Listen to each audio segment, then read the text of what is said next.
Let's go ahead and get started. Hello and welcome to today's GoDaddy Small Business Webinar. My name is Deanna Furlong, and this is a bi-monthly series of webinars that have been specifically designed for our small to medium-sized business customers, focusing on topics that are hopefully important to you and the technology tools that you can use to become more efficient, more productive, and keep your business humming. So today's topic is how to move your business email to Office 365. And I think my partners here would agree that moving yourself to an enterprise-grade solution for email is one of the best ways to grow your business. So let me introduce who's here with me today. Again, my name is Deanna Furlong. I am a GoDaddy customer education advocate. I am a remote employee. I'm working out of my home here in Sonoma, California. I am joined by Marilyn. Marilyn is based in Austin, Texas, also working remotely, and she is our GoDaddy Office 365 product expert and the man of the next 30 minutes to 45 minutes, Mr. Nick Biggs, who is our GoDaddy Office 365 product manager. And Nick is joining us actually today on location from our Scottsdale offices. He's based with his team of experts that help you do your migrations out of the Gilbert, Arizona office, but he is at what we call Tech Fest. So that's our big powwow to gather in Scottsdale and get nerdy. So, which is the truth. Today's webinar, these are the objectives. We're going to cover the core steps in the migration process itself, where we're going to help you along the way, which is pretty much soup to nuts the whole way. And next steps for starting your process, your email immigration, email migration. Your email is not immigrating to GoDaddy, it's migrating. We're getting you on that Office 365 platform. And we're going to be grilling Nick about this whole process. And so we'd also like you guys to chime in too. So if you guys have any questions about what we're asking Nick, or if you have any questions that pop into mind that you've been thinking about in terms of moving your email over, go ahead and pop those into the Q&A or the chat, and we will try and get them in so that you can get all your questions to Nick right now while we have him. Yeah, and our goal is, like Mira said, we're answering in real time. So a lot of time, if you don't get a text answer back, it's because we want to read your question and share it with everybody else on the line to get the good information out.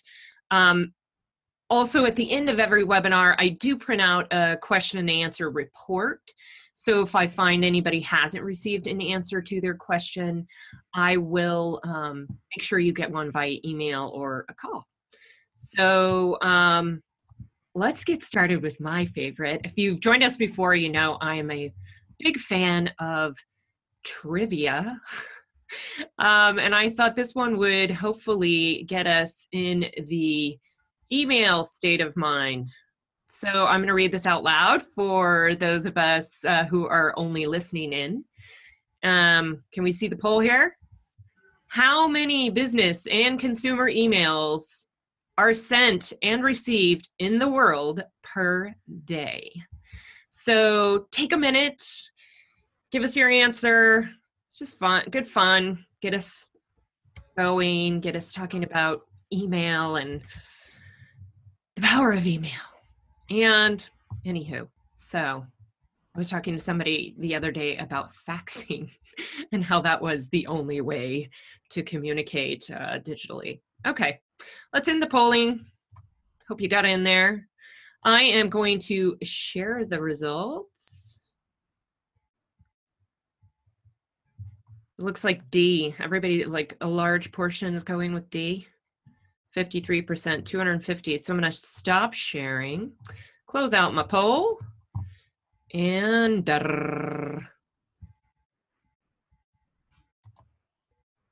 250 to 300 billion.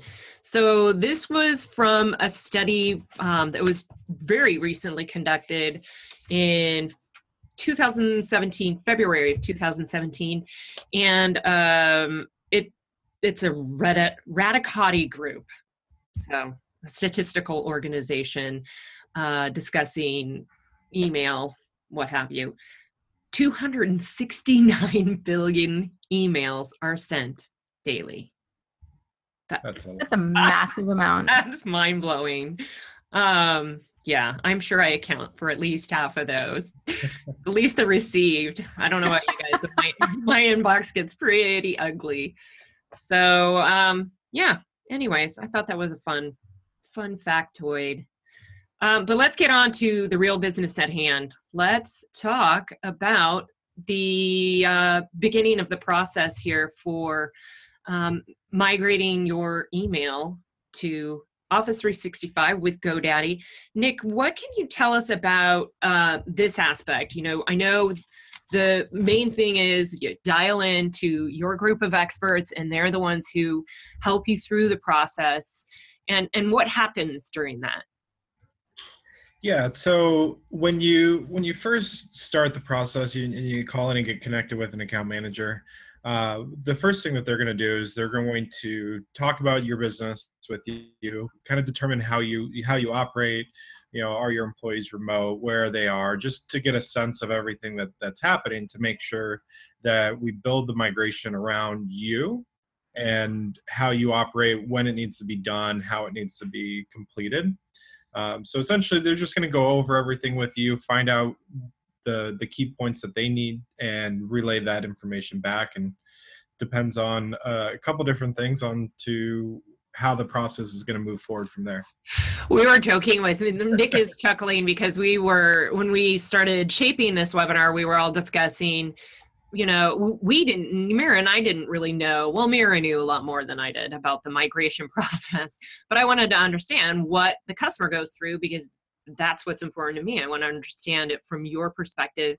And every time I asked a question, Nick said, well, it depends. So we're going to have an it depends counter. Yeah, it depends counter. But the reason that is, though, Nick, is because it is such a customized service, right? Right. I mean, that's why. So Mira, there is a question that is up right now. It says, yeah, so for this. In this sense of you know, the people will call in and speak to this person, their account manager, about how they're going to craft this migration for them. I just wanted to pull in this question we just got asked, which is a pretty custom setup. So BBICISC has asked, we currently have a server that manages some of our email for the company, and we also have Hotmail accounts that we set up for the employees for use on smartphones. Currently, we have the company email forwarded to the Hotmail accounts for those users that need mobile email. We did this because the company-based server is unreliable for iPhones. I just wanted to bring this up as a prime example of why you should migrate to Office 365, because you won't have to deal with any of those problems. And in speaking to your account manager about these specific you know, use cases that you have, we can make sure that Nick's team can make sure that they're crafting this migration to handle all of these special cases that you have, and they'll be able to get your stuff where it needs to be. Yeah, and how much simpler would it be to simply have everybody on one single email server in the cloud with your Office 365 solution? So much better than splitting it up between, you know, a local server and Hotmail accounts. And I mean. And so, Nick, we have a bunch of Office 365 email plans. Which plan would you recommend as best for a migration? So the two big plans, the best one that I'd recommend for migration is in our Business Premium suite. The Business Premium is going to give you the 50 gig mailbox. It's going to give you the terabyte of OneDrive storage. Wait, a terabyte? Yeah. Sorry, I clearly didn't do my homework. That's a lot. It is.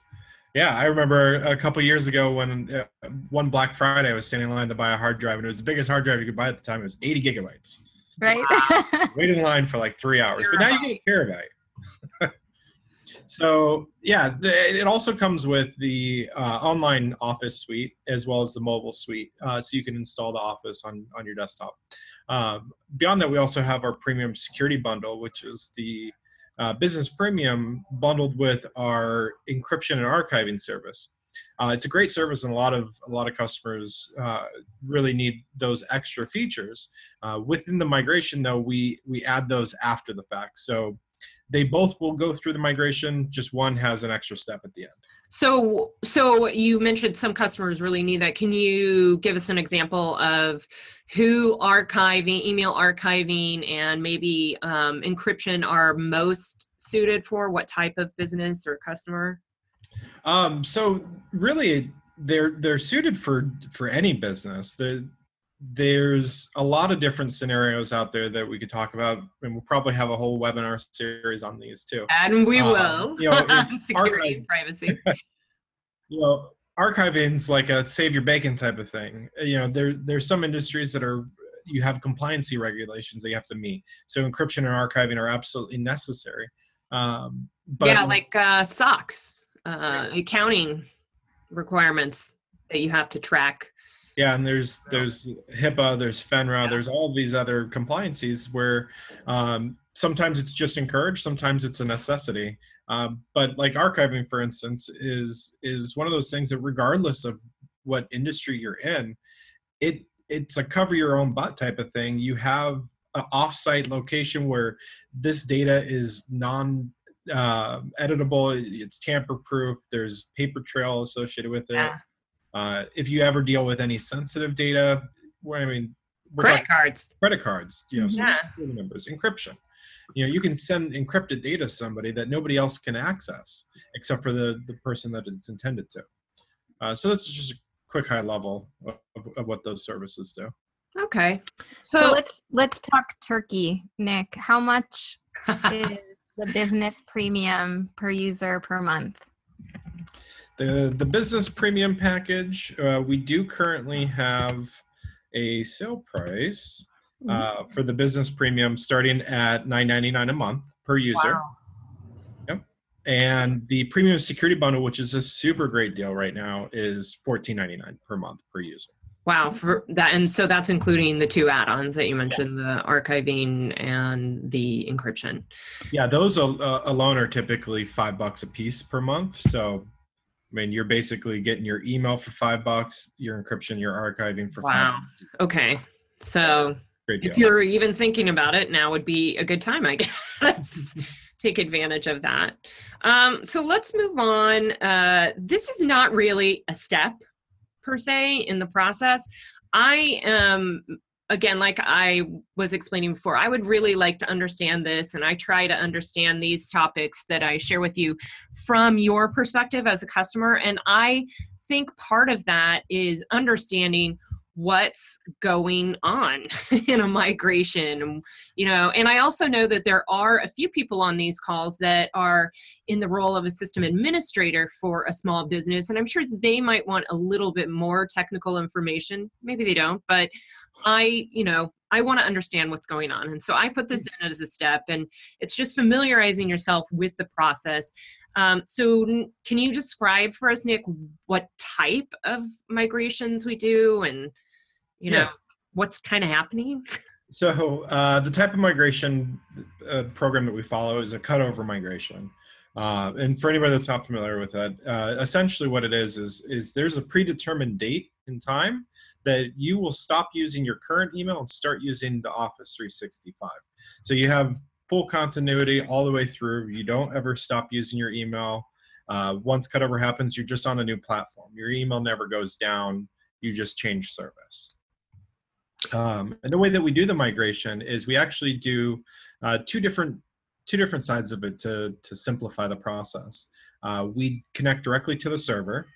So we'll connect directly to your existing mail server, and we'll pull the data over. So we get all of your mail and the folder structure and everything. And depending on the type of service you have, We may even get contacts and calendars with it as well. Okay. I'm just going to interrupt you really quick, Nick. We have a good question that's right on topic. Nick is asking or mentioning that they currently have a on-premise Exchange server. And they don't have an on-premise Exchange. Oh, they don't? I'm sorry. I apologize. You're correct. Do not have an on-premise Exchange server, and they host through someone else. I'm pretty sure I want to do a cutover migration, and I have 16 users. My question is, after I back up my users' inboxes, is the actual cutover just switching DNS records at GoDaddy? Okay, so I'll answer the last part first. So the cutover itself is when you switch your DNS. That's the action that's taken to switch you over. But you don't have to do anything to back up your users. We do all of that for you. So Awesome. we'll connect to the server. We'll move the data over that's on the server, and then we also deploy a program called SCOA. It's basically for Windows users in Outlook. It goes onto the end user's machines. It takes a copy of their localized data and it sets it up into a new profile with all of your Office settings. So when that cutover happens, you don't have to do anything. Your computer just automatically updates. You're back on your Outlook, and you're continuing with everything that was there before. That's awesome. So, gosh, we're getting good questions. I'm really excited. So we're trying to answer them live. One of the, and I'll defer to Nick if some of these do require more technical responses. We may have him reach back out to you via email and give you the answer. I'm being asked about a switch from a Google service we have. I know I talked to you about this. I'm not clear on what Google service you do have, but I know Nick did explain to me that migration is really for a domain-based email. So you're moving from whatever you currently have at GoDaddy.com or at mybusiness.com, and you're moving that off to an Office 365 solution. So this isn't about moving you from a free mail to your Office 365 solution. This is from domain-based to a better domain-based solution. That's a good point. Google does offer two different services. Actually, it's a multitude of different services. So there's Gmail, which is your free at Gmail. There's a free Google G Suite version, and then there's also Google Apps, the full-blown paid version, which I'm assuming is what the question's regarding to, and why you would want to move from there to Office 365. I mean, at the end of the day, Google does some really cool stuff. At the core of things, your system is an IMAP system, and it tries to do a lot of things that Exchange does. But one of the big things with Office is you get your full integration into all of the desktop software, all of the storage, and that's an industry standard across organizations worldwide. One of our last webinars was about, I don't remember what the number was, but it was, what was it, like 1.2 billion. 1.2 billion users of Office. I mean, that's a huge number. Yeah. That's the biggest reason people come over from Google Apps to Office 365. Yeah, it's the gold standard. I think I said there is something comforting about getting a document that has the standard, .doc, the .ppt, because then I don't have to find what application would you like to open this document with.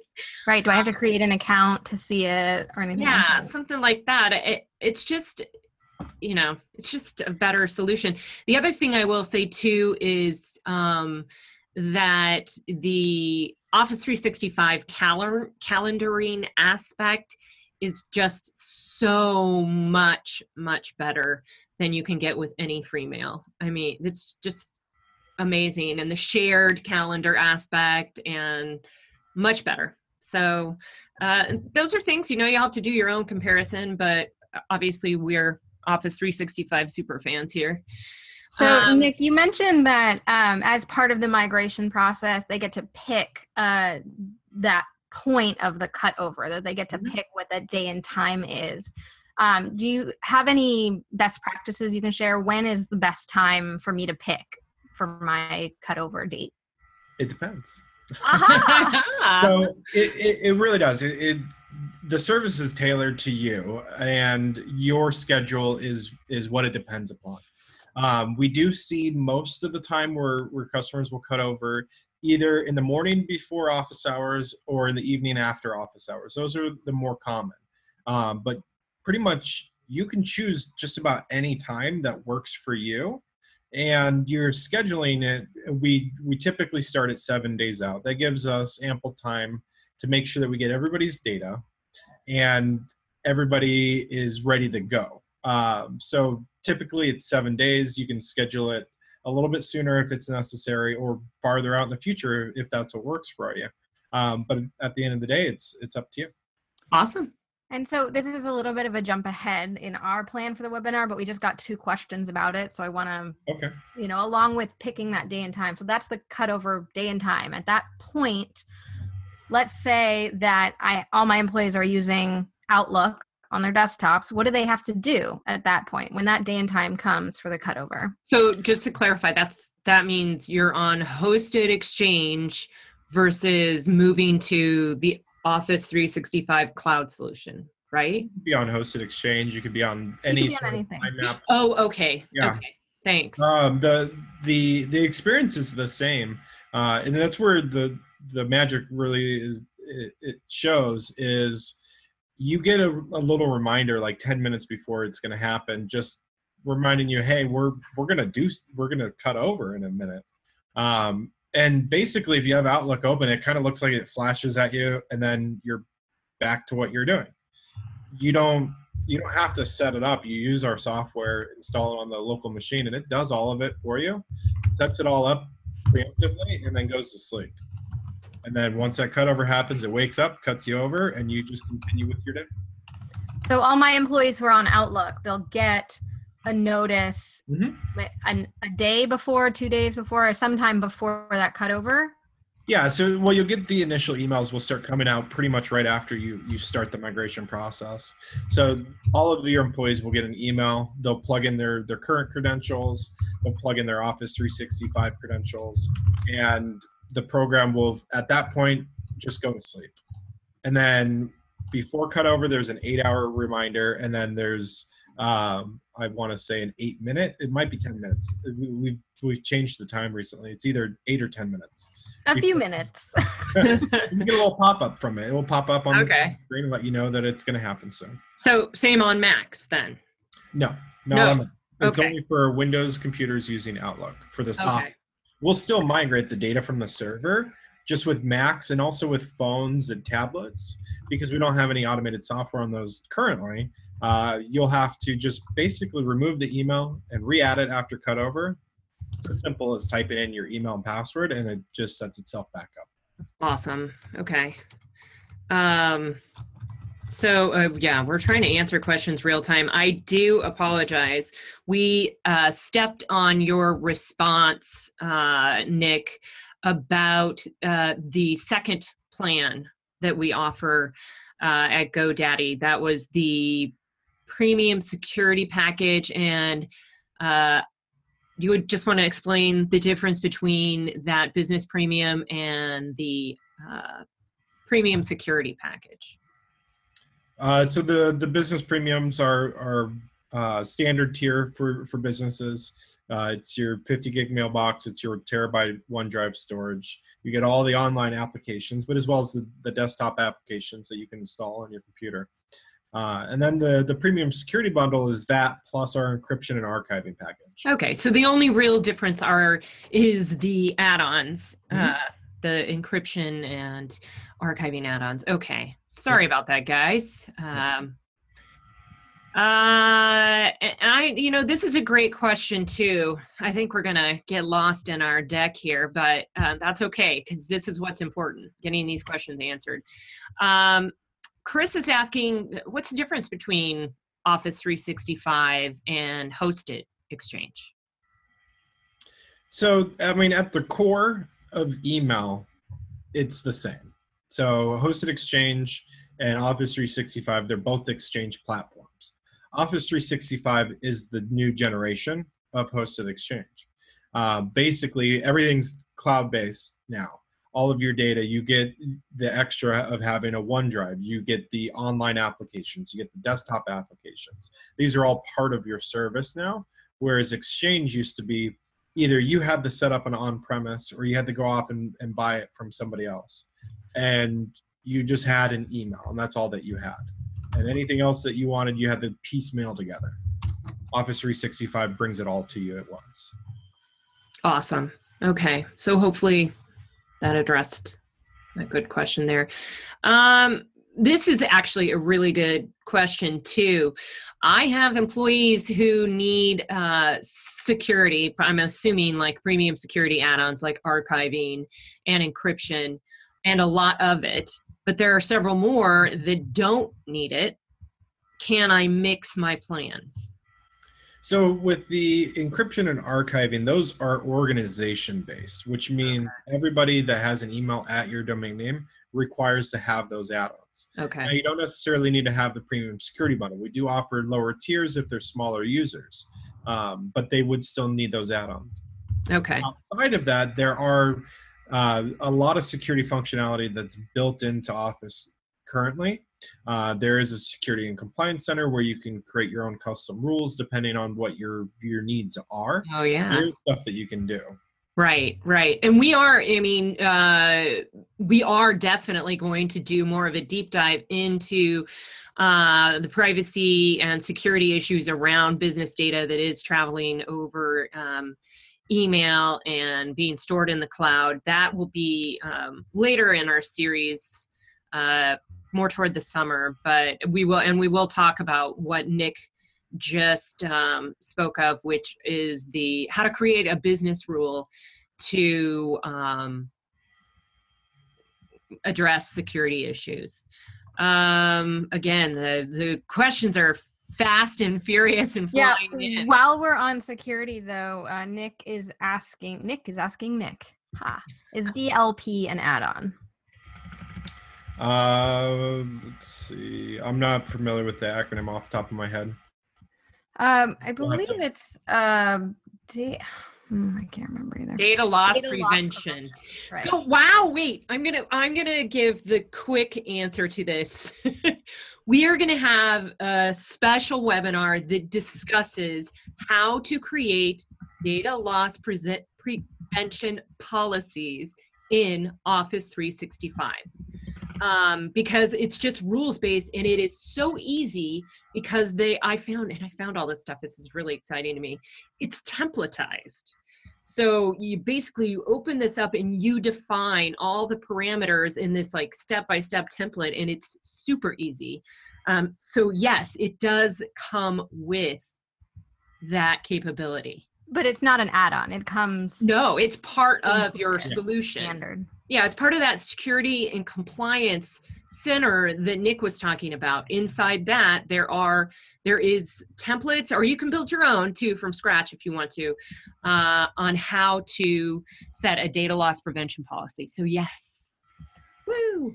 Now so there are a couple of questions that we're getting here about what the plans include, as in how do I access these apps. So someone is asking, or accountant is asking, that these two plans include online and desktop applications. And this means that you actually get Word, Excel, PowerPoint, all the apps that come with Office 365. You get them not only through the browser, so you can access them that way, but you can also download copies, up to 5 copies per user, onto your desktop. And so those applications actually come with the plan included in the price, and everything is just standard. So you get those apps.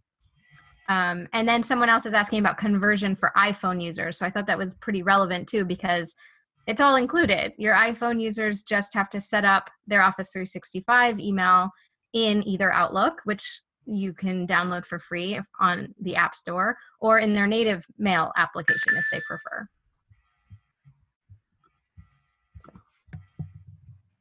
Okay. So, wow. Again, does Office 365 offer virus protection? This came up before when we were talking about the Office 365 cloud solution as a whole, and you had a really good explanation of this for us then. Nick, can you address that now? Yeah, so it does. In the short answer is yes, it does have it built in. But virus protection can only go so far when we're talking about the cloud, because it's protecting the data that you have stored up in the cloud. It's not doing anything for your local machines. That's still something that you would need to take care of outside of Office. But you don't have to worry about, one of the benefits of the cloud is that you don't have to worry about any kind of like cross contamination. Like if your computer, okay, yeah, that was a good point. Right, it's not going to affect anything in the cloud. You don't have to worry about that barrier between your machines and the cloud. Okay, good deal. Let me just click through and see. I'm going to skip the poll because we are at time right now, and we're getting so many good questions, and I feel like there's a lot more value out of that than us doing a silly quiz. But hopefully this will make you feel better. I'll go ahead and share out the answer. The question was, how many email migrations does GoDaddy do on average per month? And the answer is 2,000 to 3,000. So you are in good hands. We have this down to a fine science. Nick and his team of experts are all waiting for you to reach out to them so that they can help you through this process. A part of that is creating new email accounts. I do want to answer the questions that we are getting. And I do want to also share with you that we're going to have a second piece of this email migration process, not the next webinar, but the following webinar. I believe, I want to say it's the 17th. But we will discuss all of the fine details around creating new email accounts for your employees and how to get them, push them through the process to make the migration more quick and seamless for you. But again, I'd like to get back to questions. I hope you guys are okay with that. Nick, can you take a look at some of these? Yeah, let's see. This one's interesting. Are local user.pst archives included in migration services, or do we have to upload these after the migration is complete? So yeah, that's a good question. With the localized PST files, so we connect to the server and we pull what's on the server. We'll also connect to the local profile and pull that over. Typically, those PST files are not part of any of that. So any of those that you wanted to have in there, you would have to move and import those files back in after the fact. Okay. Those aren't part of the server and they're not part of the local profile. Okay, good. Okay, that's important to know. Wow, okay. So this person's... How about this? I'm sorry, go right ahead, Mira. No, I was just going to grab another one. That's all. No, go for it. Go for it. So this question is about their specific setup. They have an on-premise Exchange, Barracuda spam and virus firewall, Barracuda message archiver, and Zix encryption. Does Office 365 have the same counterparts? Yeah, basically. Short answer, yes. Right. No, with Office 365, the spam and virus, that's all built into Office by itself, so you don't need another provider. Archiving and encryption are included with our premium security bundle, so those services are available as well. Okay, good deal.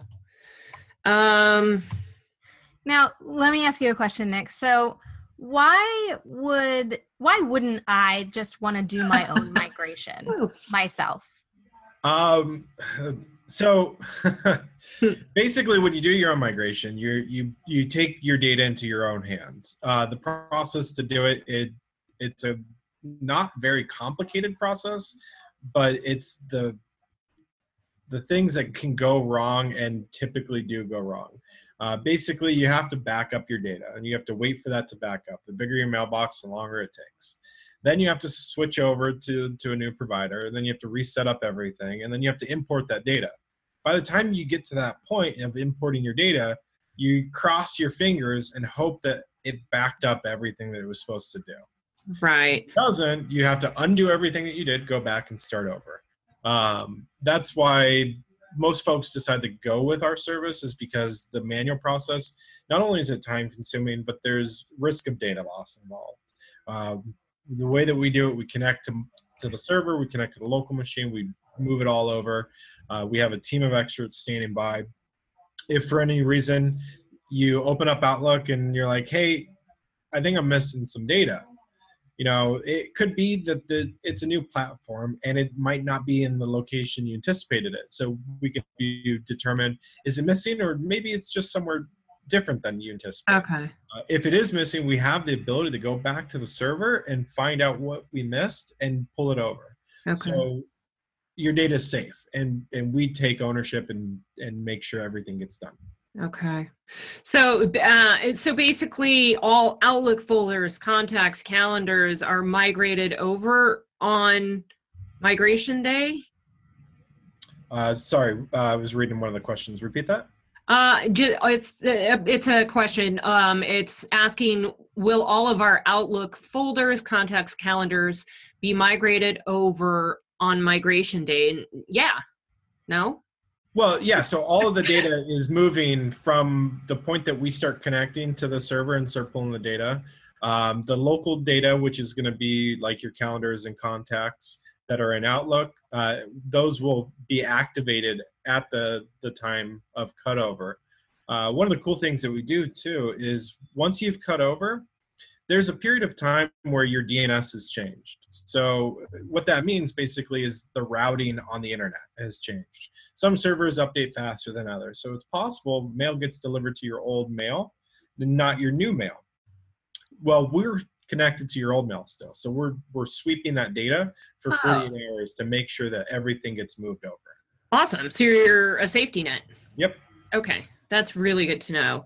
The rest of this is really about creating the employee accounts, the information requests that your employee will get to ensure that we can move all of their data over.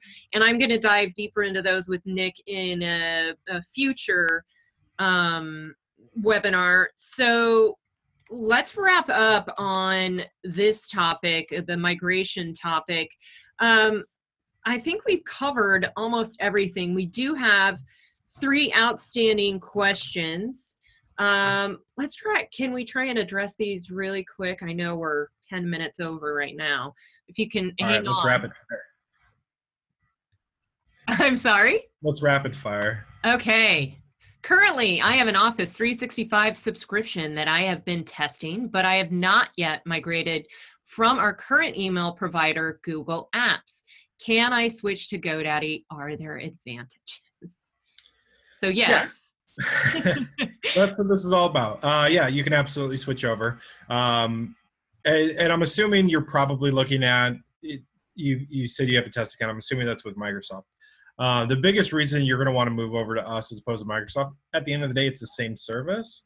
You get the same product, but you get our expertise as you can pick up the phone 24 hours a day and talk to somebody in our support staff that's trained with Office and can assist you with your needs. With Microsoft, that's not an offering that they provide. Right. You can open a ticket, you can spend a good amount of money opening that ticket, and you'll eventually get your answer. Well, and that's why we designed these packages, right? I mean, we worked with Microsoft to create a package that is specific to a small to medium-sized business with regard to price point, simplicity, and support. So Yeah, it's not convenient to call in and log a ticket, and why would you if you can call in and get the answer? Yep. Our friend Nick is asking a second question around moving from connecting to a server to another server, and basically he wants to know, what if they're currently on a cloud-based server with another company? Is that any different than like an on-premise? Or no, without getting into the weeds on anything, basically we collect credentials. So you'll get a secured mail. It's going to have a link that gives you to a secured landing page. You'll provide us credentials. We use those credentials and some technology on the back end to connect to the server and pull that data over. Okay, so basically same diff. Yep. Okay, so we are going to, oh wait, hold on. I think I'm gonna, do you want to take these? I mean, if there are people still on, there are still quite a few people on that are hanging in there, and I want everyone to get their question answered, and I think a lot of these are questions that other people probably have, and maybe they can't. Sure. Here's the best one. Who do I talk to get more technical details and pricing information? Who is that? Why don't you throw that slide up while you do that? Let's do that. You are going to contact Nick's fearless team of experts. And this is not the best slide, but basically this number is dedicated to you. It's for moving a small business to Office 365. These people are here to escort you through the process. It's this number right here, 480-463-8341. And that gets you right to the experts, the people who know the process in and out, those account type managers who will help you choose the package, who will talk to you about tech specs and get you up and running in the migration process. Let's see. So Thomas has a question. Looks like Thomas has our unlimited business email. So you're using our workspace email. Office 365 is not necessarily a replacement for that, kind of like an upgrade from that. So the unlimited business email is just email. Whereas the Office 365 is your whole suite of Exchange class email. So you're going to synchronize your mail, your contacts, your calendars across all your devices.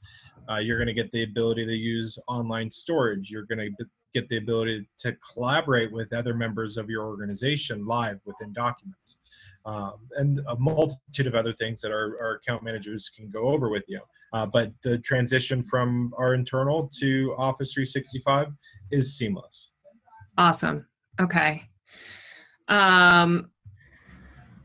Mira. Yes, ma'am. Want to take some of these? Yeah.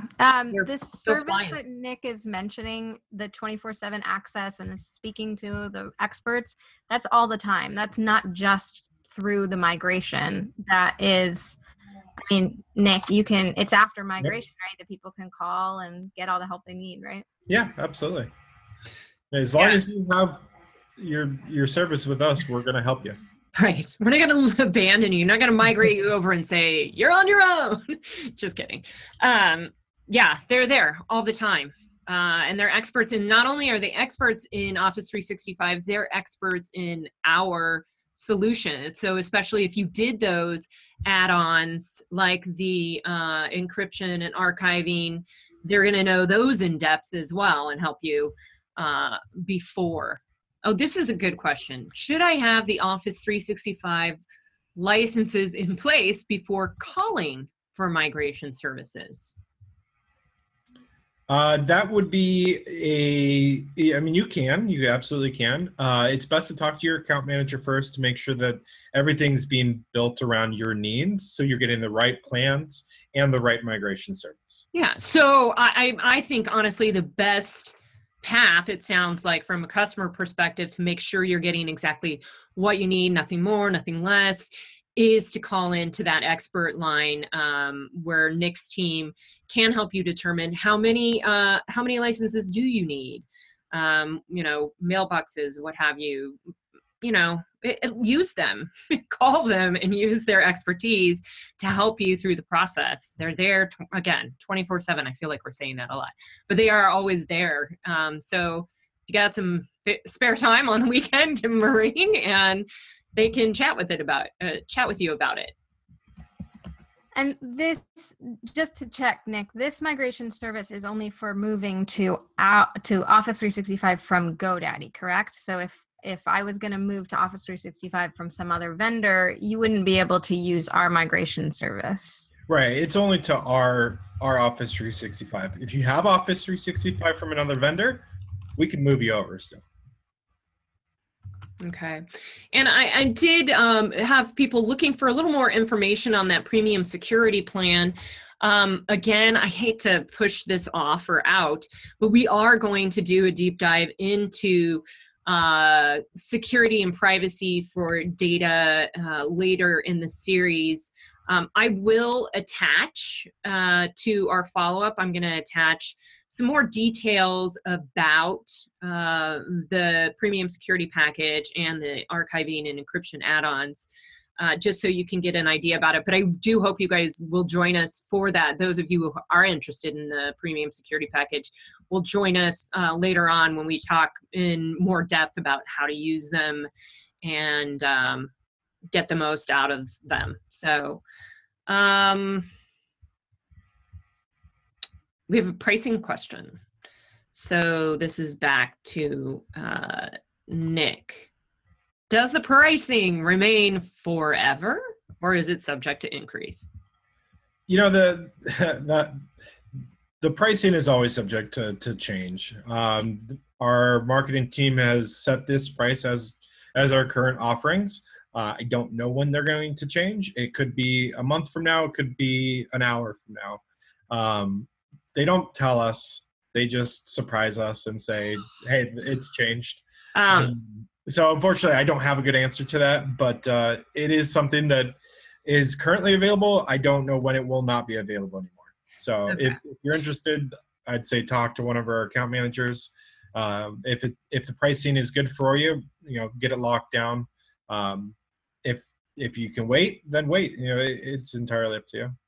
Yeah, and the other thing to keep in mind too about our GoDaddy's Office 365 packages are that they're really competitively priced. You and we do a lot of research around that. You will be hard pressed to find a better price on a package, an Office 365 package. So come to talk to us first, and then if you want to, poke around and learn more about it, that's fine. But it's going to be hard to beat our price. I'm just going to say that. We're going to wrap up. So happy everybody had so many great questions today. We got a lot answered. We hope your question was answered. Our next webinar is June 7th.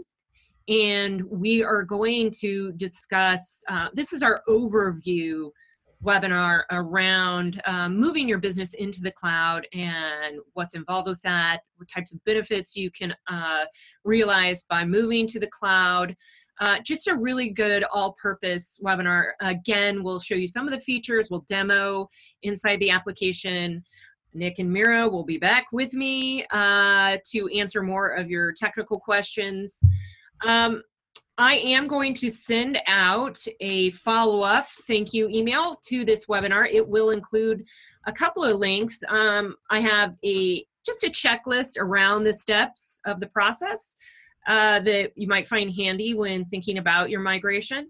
And I'm also going to send out the recording and some more details around the package specifics, because a few people did ask for more details, and sometimes it is helpful to see it in writing. So that's it for Nick and Mira, and we'll see you later. Hopefully we'll see you on June 7th. Thank you. Have a great day. Bye.